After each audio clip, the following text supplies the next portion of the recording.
I'm James Carter, and I've spent a lifetime unraveling secrets, until my own family spun a lie so cruel it nearly buried me.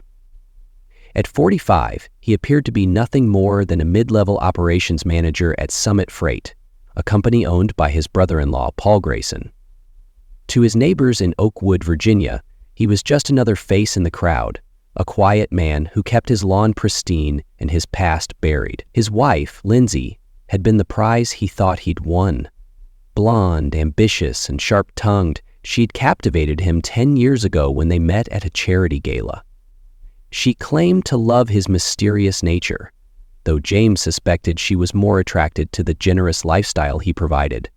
Paul, her younger brother, had offered James the job shortly after their wedding, a gesture James now realized was calculated from the beginning.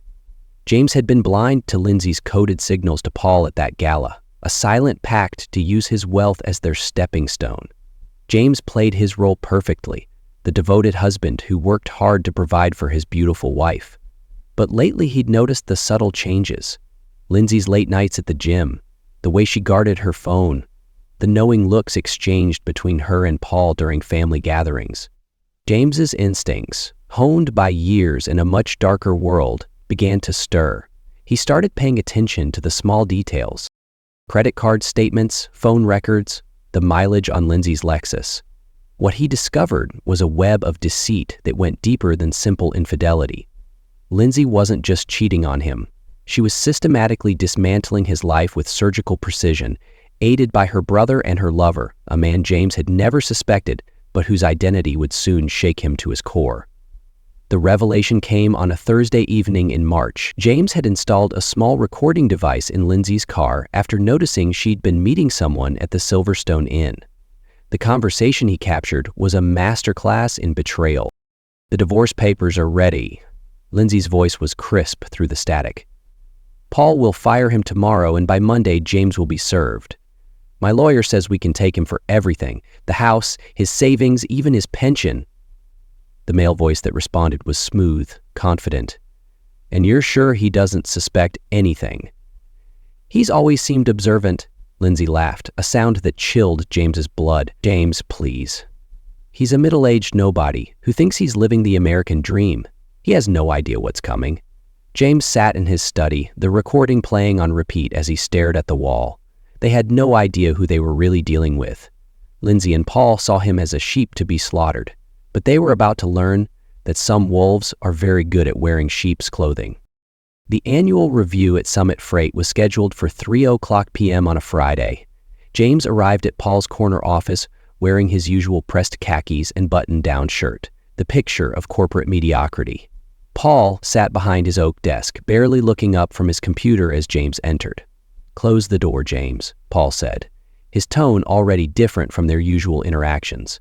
James complied, then took the chair across from Paul's desk. He'd been preparing for this moment, but playing the part of the unsuspecting victim required careful calibration. "How's Lindsay?" Paul asked. "She's well. Looking forward to our anniversary next week," James replied, knowing Paul was baiting him for the kill. Paul's smirk widened. "About that, James. I'll cut to the chase. We're terminating your employment." "Budget cuts?" The words hung in the air like a death sentence. James let his face register shock, confusion, then hurt. "Budget cuts? But Paul, the company's doing better than ever. The quarterly reports." "The decision's been made." Paul leaned back in his chair. "We'll give you 3 weeks severance and a decent reference. Consider it a family favor." James's hands trembled slightly. "Paul, I don't understand. 10 years I've worked here. 10 years of loyalty to you and this company." "Loyalty?" Paul laughed. "James, you're a middling employee at best. We need people with vision, with drive, not someone content to coast through life." The insult was deliberate, designed to break James's spirit before the real blow landed. James played his part perfectly, shoulders sagging as he processed his termination. "I need to call Lindsay," James said, reaching for his phone. "Actually," Paul said, sliding a business card across the desk, "you might want to call a lawyer instead. Lindsay's attorney. Seems she has some papers for you." James stared at the card, then at Paul. "What are you talking about?" Divorce papers, James. Lindsay's leaving you, has been planning it for months. Paul's cruelty was almost artistic in its precision. He'd been promised half of Lindsay's divorce haul to fund his escape. The room spun around James as he processed this orchestrated demolition of his life.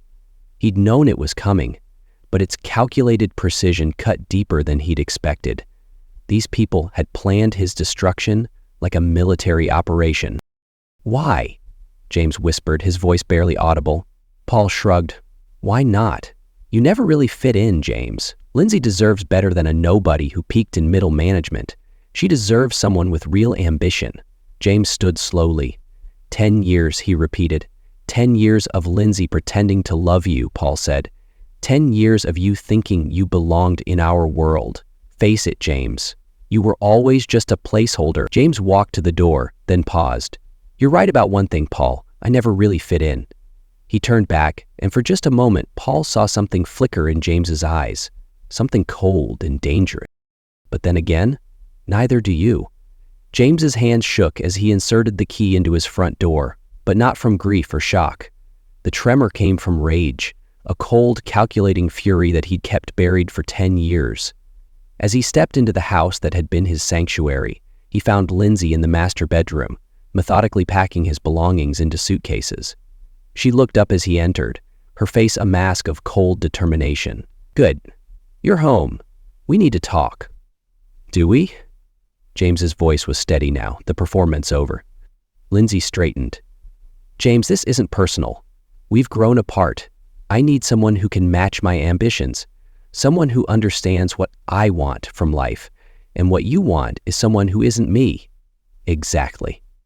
She handed him a manila envelope. "The divorce papers.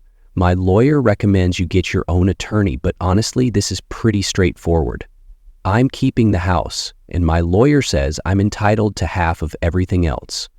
James opened the envelope, scanning the documents. The demands were breathtaking in their audacity. Not just half of his assets, but spousal support, the house, even his retirement accounts. "This is everything, Lindsay. This would leave me with nothing. You'll figure it out. You always do." She gestured to the suitcases. "I've packed your things. There's a motel on Route 17 that rents by the week. It'll give you time to find something more suitable." James set the papers on the dresser and looked at his wife. Really looked at her. The woman he'd loved, provided for, protected. The woman who was discarding him like yesterday's newspaper. "There's someone else," he said. It wasn't a question. Lindsay's mask slipped for just a moment. "That's not relevant to our situation, isn't it? 10 years of marriage and you're throwing it away for someone else? I think that's pretty relevant. Don't make this harder than it needs to be, James." Lindsay's voice took on a warning tone. "Sign the papers, take your things, and let's end this civilly." James picked up one of the suitcases. "You know what's funny, Lindsay? You and Paul think you know me. You think I'm some pathetic middle-aged loser who will just roll over and accept this. Aren't you?" James smiled then, an expression that didn't reach his eyes. "We'll see." As he loaded his belongings into his car, James's mind was already working. Lindsay and Paul had made their first mistake. They'd underestimated him. Their second mistake was assuming he'd built his comfortable life through legitimate means. The truth was far more complex and far more dangerous. James Carter hadn't always been James Carter. Before Oakwood, before Summit Freight, before Lindsay, he'd been someone else entirely. Someone who understood that in certain circles, betrayal was a capital offense. As he drove away from the house that had been his prison, James reached for his phone and dialed a number he hadn't called in nearly 12 years. "Elliot, it's James," he said when the call connected. "I need to ask a favor. A big one." The voice on the other end was gravelly, amused. "Well, well, the ghost returns. What do you need, old friend?" "Information, resources, and maybe some of the old crew if any of them are still around." "That kind of favor comes with a price, James. You know that." James's smile was cold as winter. "Don't worry about the price, Elliot. I'm about to come into some money." The cheap motel room on Route 17 served its purpose perfectly. It was exactly what Lindsay and Paul expected of James's reduced circumstances. While they believed he was wallowing in self-pity, James was actually orchestrating the most complex operation of his career. The man who answered James's call, Elliot Walsh, arrived at the motel on a rainy Monday evening. He was older now, grayer, but his eyes still held the sharp intelligence that had made him one of the most feared information brokers on the East Coast. "You look soft, James," Elliot said, settling into the room's single chair. "Domestic life treating you well?" It was, until recently. James poured 2 glasses of whiskey from a bottle he'd bought specifically for this meeting. "Tell me what you found." Elliot pulled out a tablet and swiped through several screens. "Your wife's lover is an interesting choice. Nathan Brooks, 40, works in commercial real estate, divorced 3 years ago, pays alimony to his ex-wife and child support for his son. He's been seeing Lindsay for about 8 months. He's been feeding Paul insider tips to inflate Summit Freight's stock for their scam. How did they meet? Nathan was representing a client interested in some property your brother-in-law was selling. They met at a business lunch. Lindsay was there playing hostess. According to my sources, the affair started that same week." James absorbed this information, his expression unchanged. "What else?"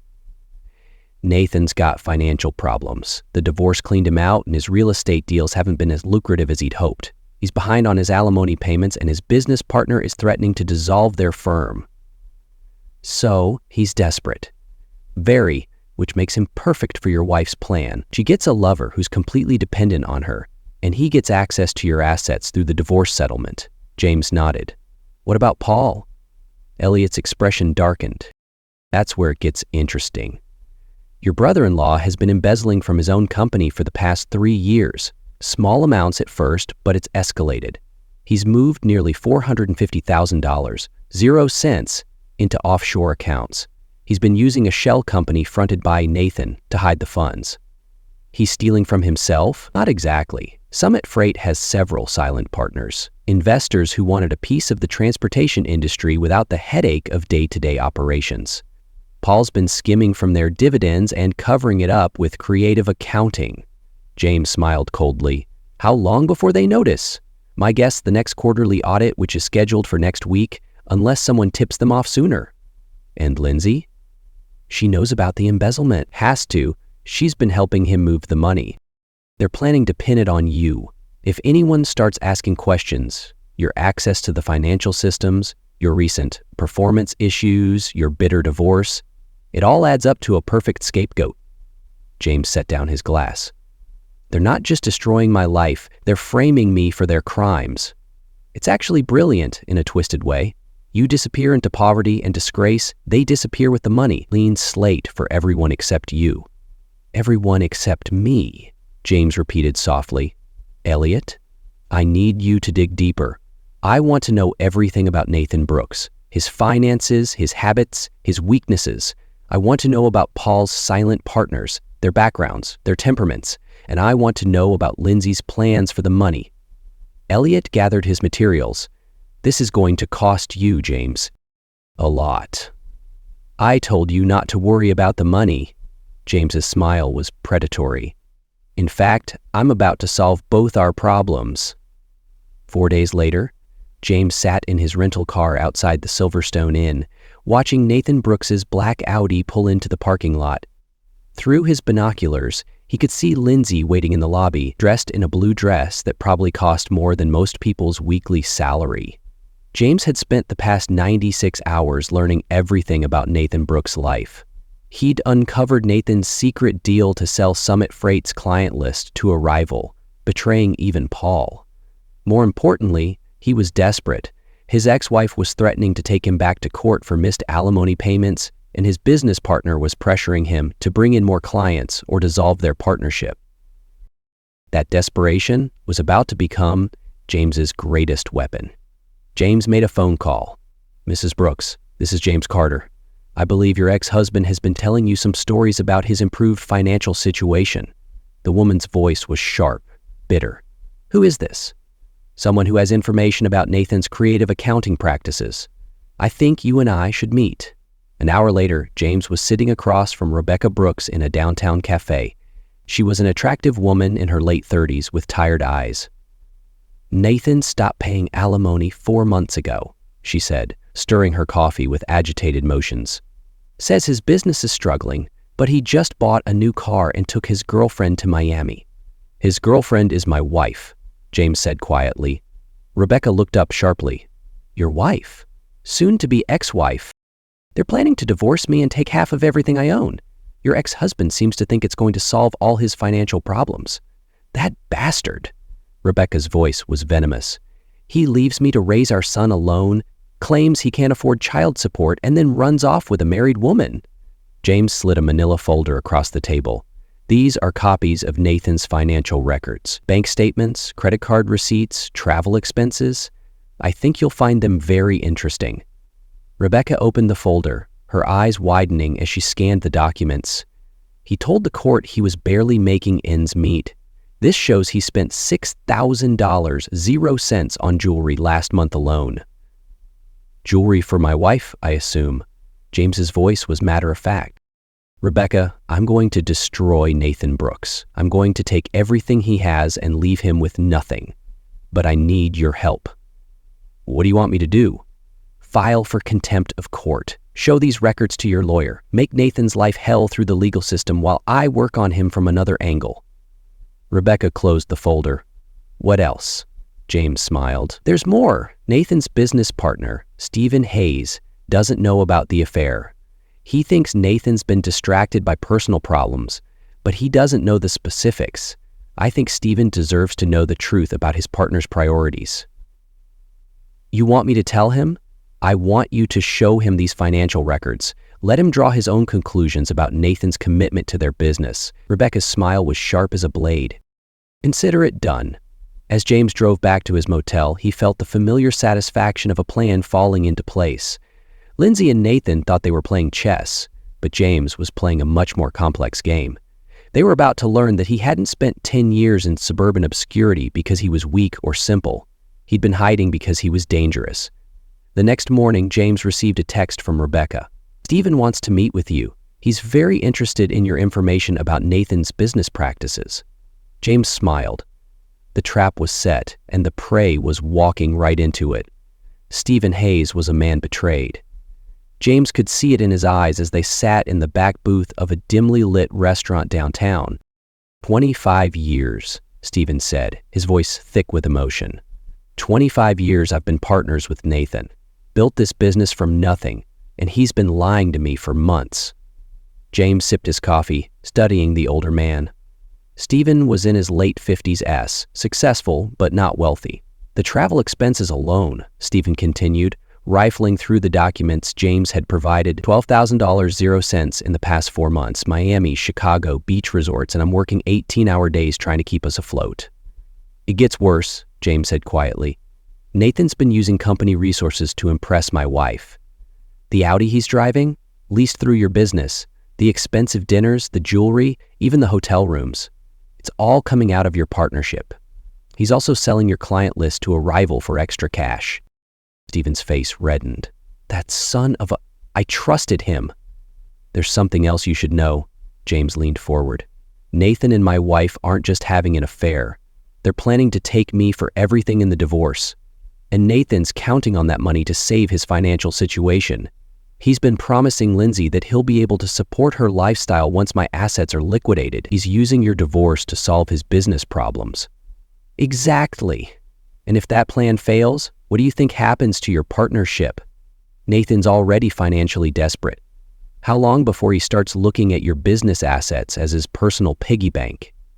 Stephen set down the documents. What do you want from me, James? I want you to dissolve the partnership. Force Nathan to buy out your share of the business or sell your half to someone else. Either way, cut him off from the resources he's been using to finance his affair. That would destroy him financially. Yes, it would. James's smile was cold. But that's just the beginning. Stephen studied James carefully. You're not just some cuckolded husband looking for revenge, are you? There's something else going on here. James nodded slowly.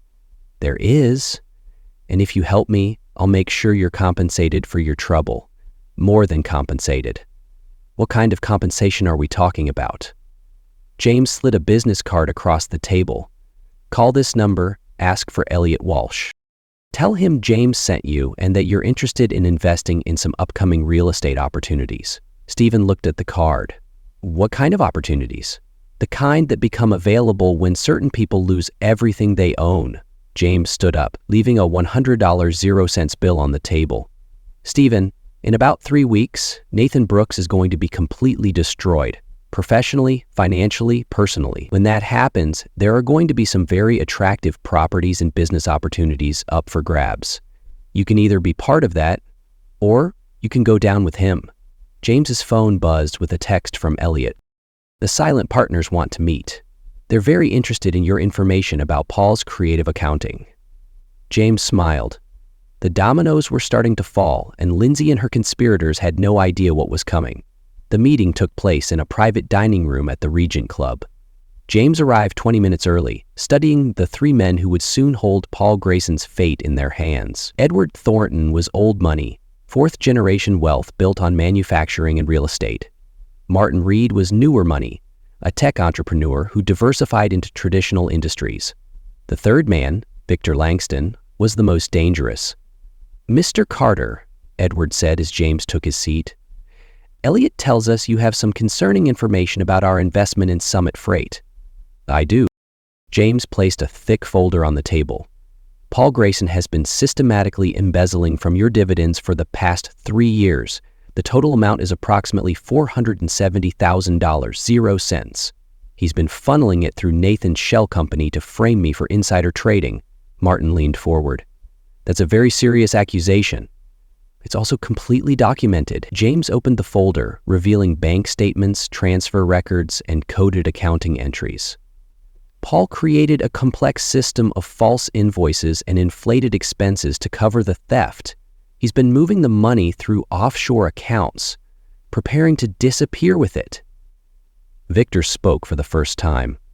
"How did you come by this information?" "Paul is my brother-in-law, was my brother-in-law. I worked for him until recently, and I had access to the financial systems. When I discovered what he was doing, I started documenting everything." "Why bring this to us?" Edward asked. "Why not go to the authorities?" James smiled coldly. "Because the authorities would take months to investigate, during which time Paul could disappear with your money. I thought you might prefer a more immediate resolution." "What do you propose?" Victor asked. "Paul has been planning to frame me for his embezzlement. He fired me, my wife is divorcing me, and they've positioned me as the perfect scapegoat. I propose we turn the tables on him." "How?" James pulled out another set of documents. "Paul has been working with his sister, my wife, to hide the stolen money.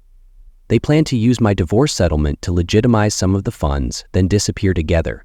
But there's a problem with their plan, which is they don't know who I really am." James's smile was predatory. "Gentlemen, before I became James Carter, suburban nobody, I was someone else entirely. Someone with skills that would be very useful in recovering your money." Martin leaned back in his chair. "What kind of skills?" "The kind that convinced Elliot Walsh to provide me with detailed financial records of your investment. The kind that allowed me to trace Paul's money through 4 different offshore banks. The kind that could make Paul Grayson and his sister very eager to return what they've stolen." "What do you want in return?" Victor asked. "I want Paul and Lindsay to lose everything. I want them to understand what it feels like to be betrayed by someone they trust, and I want your permission to use whatever methods are necessary to accomplish that." Edward looked uncomfortable. "Mr. Carter, we're businessmen, not criminals." "Of course not," James agreed. "But sometimes business requires creative solutions. Elliot can provide details of my previous work if you'd like references. When he left the Regent Club, he had something he hadn't possessed in 10 years, the backing of men with unlimited resources and flexible morals." Lindsay's phone had been ringing nonstop for 4 days. 82 calls from lawyers, investigators, and people whose names she didn't recognize. She sat in her living room, surrounded by legal documents and empty wine glasses, trying to understand how her perfect plan had fallen apart so completely. It had started with Nathan. His business partner had abruptly dissolved their partnership, forcing Nathan to buy out Stephen's share of the company or face liquidation. With no available capital, Nathan had been forced to sell his assets, including the Audi and the expensive watch Lindsay had admired. His ex-wife had also filed contempt charges, demanding immediate payment of back alimony plus penalties. Then Paul's world had collapsed. The silent partners had confronted him with evidence of embezzlement that was so comprehensive, so meticulously documented that denial was impossible. They'd given him 48 hours to return their money or face consequences that went far beyond legal action. But the worst part was James. Her pathetic middle-aged husband had vanished from his motel room, leaving behind only a note that read, "Some wolves are very good at wearing sheep's clothing." Lindsay's hands shook as she poured another glass of wine. The divorce papers lay unsigned on her coffee table, and she was beginning to understand that they might never be signed. She'd just learned Nathan had been double-crossing her, planning to take the money and leave her behind. The doorbell rang and Lindsay jumped. When she opened the door to find James standing on her porch, he looked different. Gone was the rumpled, defeated man who'd left with his suitcases. This James was dressed in an expensive suit, his eyes cold and calculating. Most unsettling of all, he was smiling. "Hello, Lindsay. We need to talk." She stepped back, letting him enter. "James, I don't know what you think you're doing, but I'm collecting what's mine." James walked into the living room. "This house, for instance, did you know it's actually titled in my name? You wanted to put it in both our names when we bought it, but I insisted on keeping it in my name for tax purposes, remember?" Lindsay's blood ran cold. "The divorce settlement? Won't be happening." James sat down in his favorite chair. "You see, Lindsay, you can't divorce someone who doesn't exist. And James Carter, middle-aged nobody, is about to disappear forever. What are you talking about?" James's smile widened. "My real name is James Marino. I'm the son of Vincent Marino, who ran one of the most successful import businesses on the East Coast until his death in 1995. I inherited his business, his connections, and his rather flexible approach to problem solving." Lindsay sank under the couch. "You're lying." "Am I? Tell me, Lindsay, how do you think I acquired the resources to maintain this lifestyle on a manager's salary? How do you think I could afford this house, your car, your jewelry, your shopping trips? You said you had investments." "I do. Very lucrative ones. The kind that require special licenses and insurance policies." James leaned forward. "The kind that sometimes require making people disappear." Lindsay's wine glass slipped from her numb fingers. "You're trying to scare me. I'm trying to educate you. You see, Lindsay, you and Paul made a fundamental error. You assumed I was weak because I chose to live quietly. You mistook restraint for inability." James stood up. "But some situations require a more direct approach." The front door opened, and Paul stumbled in, his face pale. "Lindsay, we need to leave now. The partners, they're not just investors, they're—" He stopped when he saw James. "Hello, Paul," James said. "I was just explaining to Lindsay how you've both made some very poor choices, like trusting Nathan, who's been skimming your embezzled funds for himself." Paul's voice was barely a whisper. "Who are you?" "I'm the man whose life you tried to destroy. I'm also the man who's going to ensure you understand the consequences of betrayal." James looked at his watch. "You have 45 minutes to pack one bag each. Then you're going to walk away from this house, this life, and each other, forever." "You can't make us," Lindsay started. "Can't I?" James's smile was arctic. "Lindsay, your brother embezzled more than $450,000, 0 cents, from some very dangerous people. They want their money back, and they want someone to pay for the inconvenience. I've convinced them that you and Paul are the responsible parties." "But we don't have that kind of money." "I know. That's what makes this so tragic." James walked to the window. "The partners have agreed to accept alternative forms of compensation. Paul's business, this house, your jewelry, your car, it should cover most of what you owe." Paul found his voice. "And if we refuse?" James turned back to them, and for the first time they saw the predator that had been hiding behind the suburban mask. "Then you'll discover why my father's business was so successful, and why his enemies had a tendency to disappear permanently." 8 months later, James sat in the study of his restored home, reading a newspaper article about the mysterious disappearance of Paul and Lindsay Grayson. The reporter speculated about gambling debts, failed business ventures, and possible foul play. But the truth was much simpler. They had run, just as James had known they would. Paul had liquidated what assets he could, repaid a portion of the embezzled funds, and vanished in the night with his sister. James's contacts had tracked them to a small town in Costa Rica where they were living in poverty and obscurity, a fitting punishment for people who had valued wealth above all else. Nathan Brooks had fared worse. Stripped of his business, his assets, and his dignity, he'd been forced to declare bankruptcy and move back in with his elderly parents.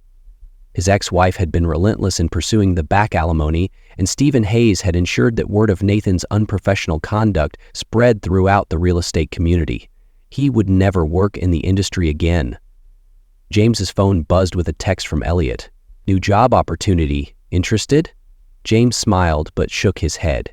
James Marino was dead and buried, and James Carter had work to do.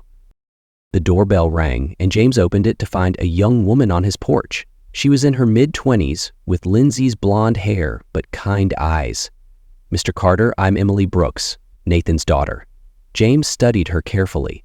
"What can I do for you, Emily?" "I wanted to thank you." Her voice was soft but steady. "What you did to my father, he deserved it. He abandoned my brother and me when our parents divorced and left my mother struggling to pay the bills while he ran around with your wife." James's expression softened slightly. "I'm sorry you had to go through that." "Don't be. My mother told me how you helped her get the back alimony and how you made sure the court knew about Dad's hidden assets. We finally have enough money for me to finish college." "That's good to hear." Emily hesitated, then spoke again. "There's something else. The lawyers handling your wife's situation. They had some questions about assets and inheritance. They said you might need someone to help organize financial records." James studied the young woman more carefully. She had intelligence in her eyes. "Are you looking for a job, Emily?" "I'm looking for a chance to learn from someone who knows how to make things right." "Come in, let's talk." As he closed the door behind her, James reflected on the lessons of the past year.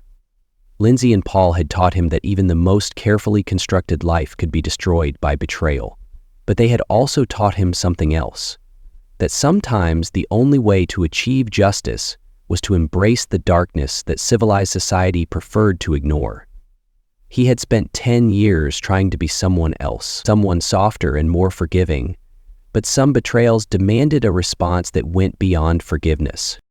Some people needed to learn that actions had consequences and that some wolves never forgot the taste of blood. James Carter had returned to Oakwood, but he was no longer the man who had left. He was something more dangerous, a predator who had learned patience, a hunter who understood the value of appearing harmless until the moment came to strike. James knew trust was a luxury he could no longer afford, even as he mentored Emily, wondering if her hunger for justice hid her own agenda. In the end, Lindsay and Paul had been right about one thing. James had never really fit into their world of casual cruelty and calculated betrayal. He belonged to a much darker world, one where justice was swift and final, and where some debts could only be paid in blood and fear. Yet justice came at a cost. James carried the weight of a life rebuilt on vigilance, forever wary of the next betrayal,